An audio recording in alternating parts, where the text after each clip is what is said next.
Bonjour, je m'appelle Nabila Kilani, j'ai 34 ans, je suis une mère d'une petite fille qui a 10 ans, je suis divorcée, je suis enseignante d'anglais, j'habite à la bande de Gaza au nord dans un petit village agriculture qui s'appelle Beit Lahia.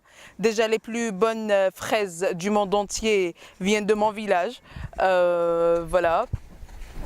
Beit Lahia, c'est le village le plus endommagé pendant les 3 agressions contre la bande de Gaza, israélienne contre la bande de Gaza. Il donne sur les frontières israélo-palestiniennes.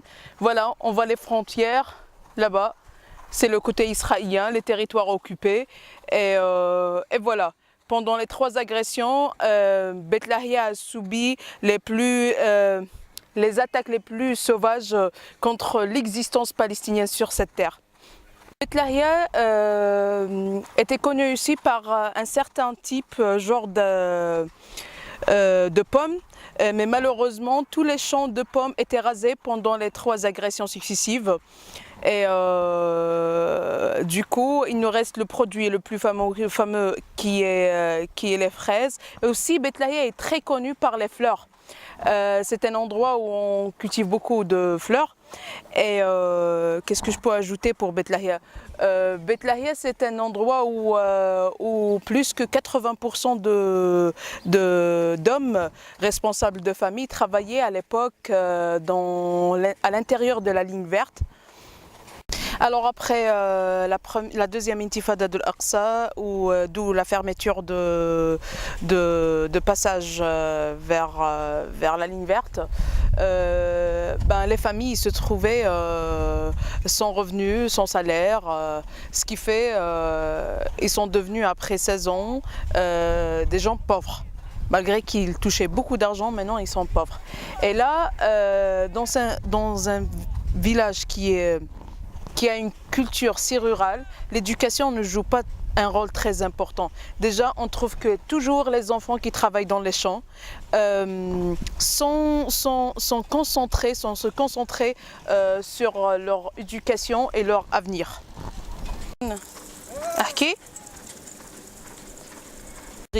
J'ai vécu 16 ans. Et j'avais une enfance très paisible, pleine de joie. Je jouais, je faisais tout ce que je voulais comme un enfant. Et lorsque je suis rentrée à la bande de Gaza, mon père a été un militant qui m'a enseigné l'amour de mon patrie. Ce qui fait, lorsque je suis venue ici, à l'endroit où je rêvais de vivre, tellement mon papa il me parlait de Beit Lahia, j'ai découvert que l'éducation elle est très ignorée. Et toujours j'ai entendu des histoires à propos de l'occupation et tout, et la résistance. Et j'ai trouvé que la meilleure façon de résister, c'était la culture. J'étais recrutée en 2004 dans une école qui donne sur les frontières aussi, où on était toujours menacé par la mitrailleuse israélienne. Et là-bas, j'ai contacté mes amis en Belgique qui m'ont donné la chance d'aider les étudiants. Mais c'était une aide au niveau matériel. On achetait des citernes d'eau parce qu'Israël a toujours ses capacités de voler l'eau palestinienne ou bien la pluie. Ce qui fait j'ai essayé toujours d'acheter des moteurs de pompation, des citernes. On a fait un petit jardin pour les enfants. Mais après la première agression en 2008, fin 2008, début 2009, j'ai découvert que la mitrailleuse israélienne a aisément ciblé n'importe quel effort que j'ai fait au niveau financier.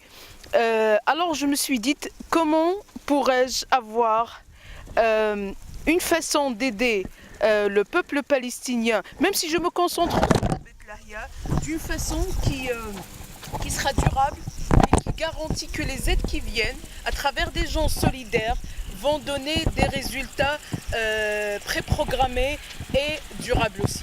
Alors j'ai décidé de faire l'éducation. C'était l'éducation. Moi je suis une femme qui adore l'éducation et qui essaye. Moi je suis une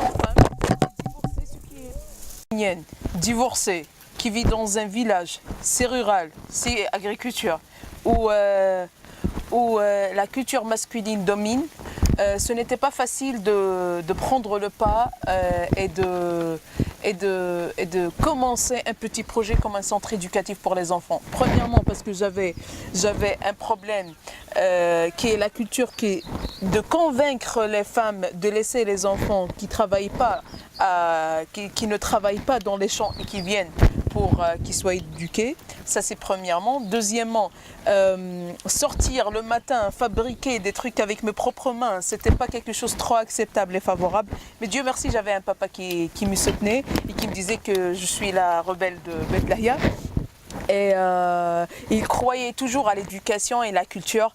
Il me disait toujours qu'un jour, si on aura des perspectives d'avoir un État indépendant, ça sera avec l'éducation, Nabila. Et la nouvelle génération, c'est celle qui va porter l'héritage et l'identité palestinienne. Moi, j'adore les enfants et je me trouvais trop utile si je commence avec un petit endroit où je peux donner la chance à ces enfants de ne pas vivre normal, dans une atmosphère normale, normalement. Non, parce que c'est impossible. Je ne peux pas les détacher de la réalité de Gaza. Par contre, je peux au moins améliorer une réalité. Et j'ai commencé avec la Belgique. Alors, grâce à la Belgique, on a commencé à faire et à ouvrir un petit centre où je renseignais au début moi-même. Et puis, j'ai ajouté ou bien j'ai trouvé des femmes de bonne volonté, des femmes qui étaient diplômées, qui ont commencé à aimer ce qu'ils voulaient et aimer le fait qu'elles soient des femmes. Et elles ont continué avec moi. Et le résultat, c'était mon premier rêve, réaliser le petit centre éducatif qui s'appelle Culture and Educational and Training Center SEC. Si je me présente, je ne dois pas me séparer de mes rêves. Et l'un des plus grands rêves que j'ai réalisé dans ma vie, c'est le centre éducatif pour les enfants CETC, Culture and Educational and Training Center. Ce centre éducatif a été créé vers la fin de 2008, début 2009, après la première agression israélienne contre la bande de Gaza. Là où j'ai constaté que le seul moyen de bien garantir une vie durable pour une génération qui peut créer un État indépendant, c'était l'éducation. Le centre de nos intérêts comme des Palestiniens, c'est l'éducation. Alors, le centre éducatif offre aux enfants des cours de soutien dans plusieurs matières, comme les mathématiques, la langue arabe, la langue anglaise et les sciences, à côté des sciences islamiques. Et en plus, on donne la chance aux gens les plus faibles, aux étudiants les plus faibles, à commencer de zéro à écrire et à lire.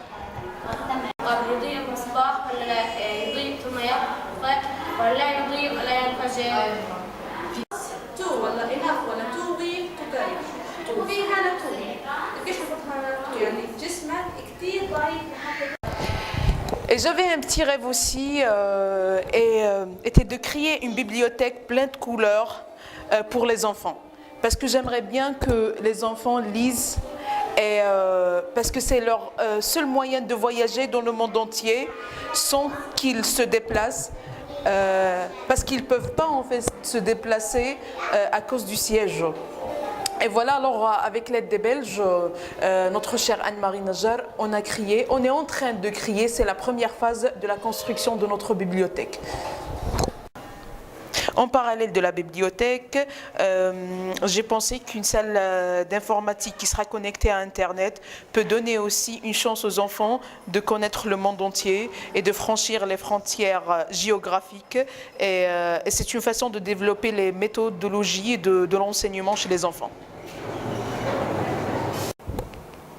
Le centre éducatif ouvre ses portes pour 70 personnes, 70 enfants qui viennent, la moitié elle vient le matin et l'autre moitié elle vient l'après-midi. Et on a 5 enseignantes et 2 enseignants et une femme de ménage. Je vous présente ma sœur Assia qui m'accompagne dans la direction ici, dans tous mes intentions et mes rêves aussi. On réalise ce qu'on voit le mieux de notre point de vue pour les enfants. En fait, moi j'ai bien précisé qu'il y a 5 enseignantes parce que moi je vise aussi à changer un peu la culture de mon village. Le pouvoir masculin dans notre village est trop élevé, est trop c'est trop fort, vraiment. Alors moi je cherche aussi à renforcer je veux dire, la position et la représentation de la femme palestinienne, surtout de mon village. Alors, elle m'a proposé ce qu'elle savait, ce qui était la broderie. Alors, comme par hasard, il y avait aussi deux Français qui étaient là, qui étaient Vincent Levard d'Esprès et Habib. Qui sont venus ici pour voir la bande de Gaza. Et ils ont fait une commande. La femme, elle était super contente. Et à force, on est arrivé à faire un travail collectif de femmes. Maintenant, on a 10 femmes qui travaillent pour la broderie. On a des commandes de la France, de la Belgique. J'espère que ça va se développer parce que ça donne de perspectives pour ces femmes. À côté de ça, on a créé une petite association pour les femmes, comme celle-là, mais autre histoire, c'était pour une cuisine. Ils cuisinaient, ils font des pâtes, ils font des plats traditionnels pour les fêtes. Et comme ça, ils peuvent avoir un peu de sous pour aider leurs maris qui sont en chômage depuis 2000.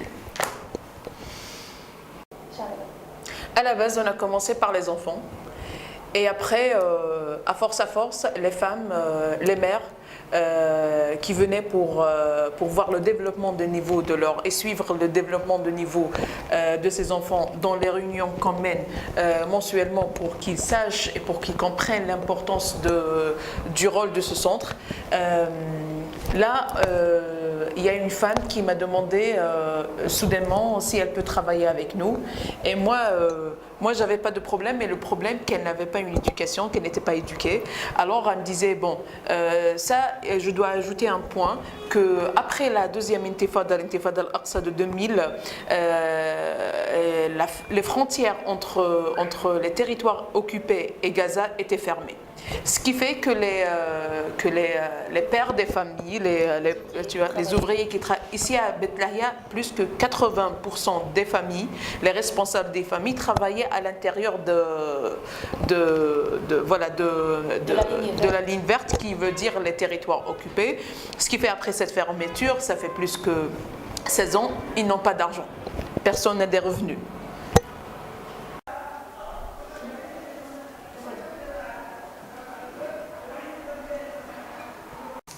Moi, je crois personnellement que chacun a sa façon de résister.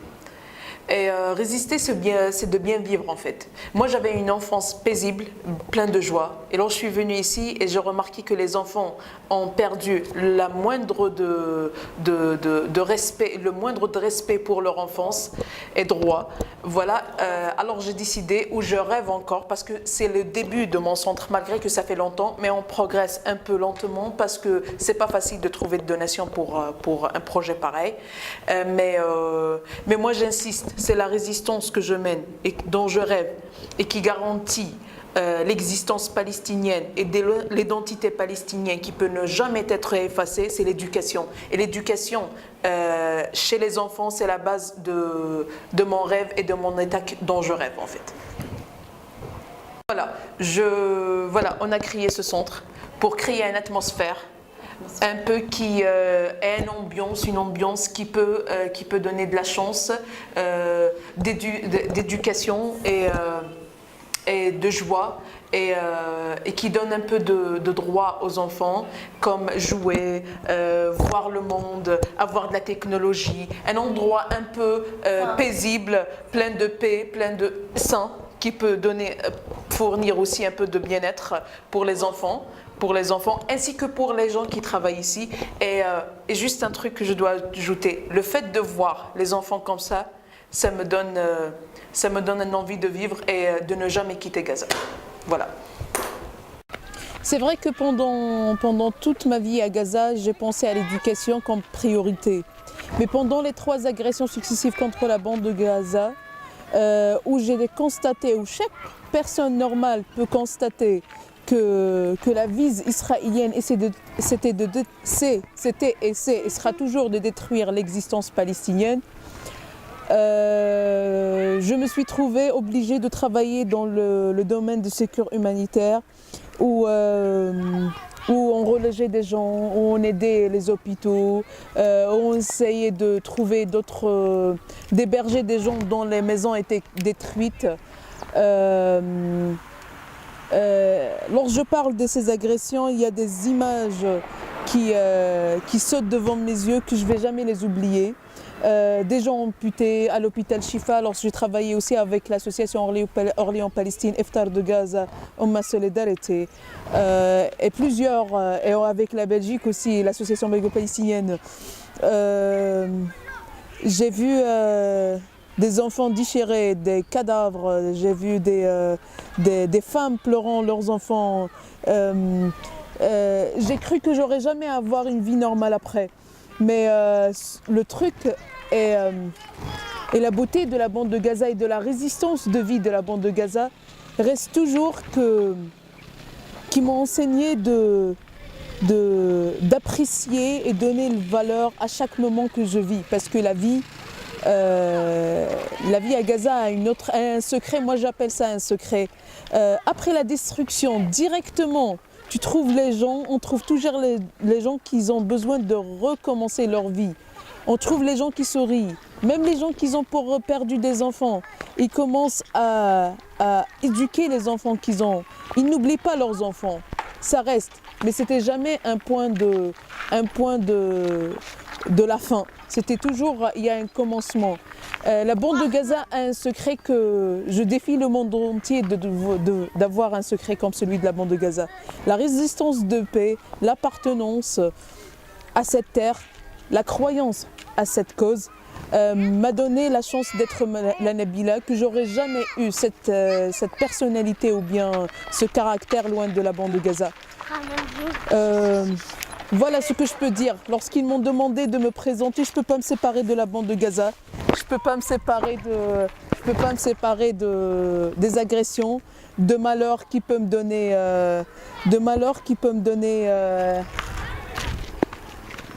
كيف حالك؟ ايش اخبارك؟ اهلين يا ابو الشباب. كيف حالك؟ Je ne peux pas me séparer de la bande de Gaza, je ne peux pas me séparer de la souffrance des Palestiniens, je ne peux pas me séparer de la signification qu'ils ont ajoutée à ma vie. Moi j'adore ma vie à la bande de Gaza, parce que c'est là où chaque moment veut dire une vie dans la bande de Gaza. Merci, je suis Nabila Kilani et voilà, je ne peux rien dire de plus.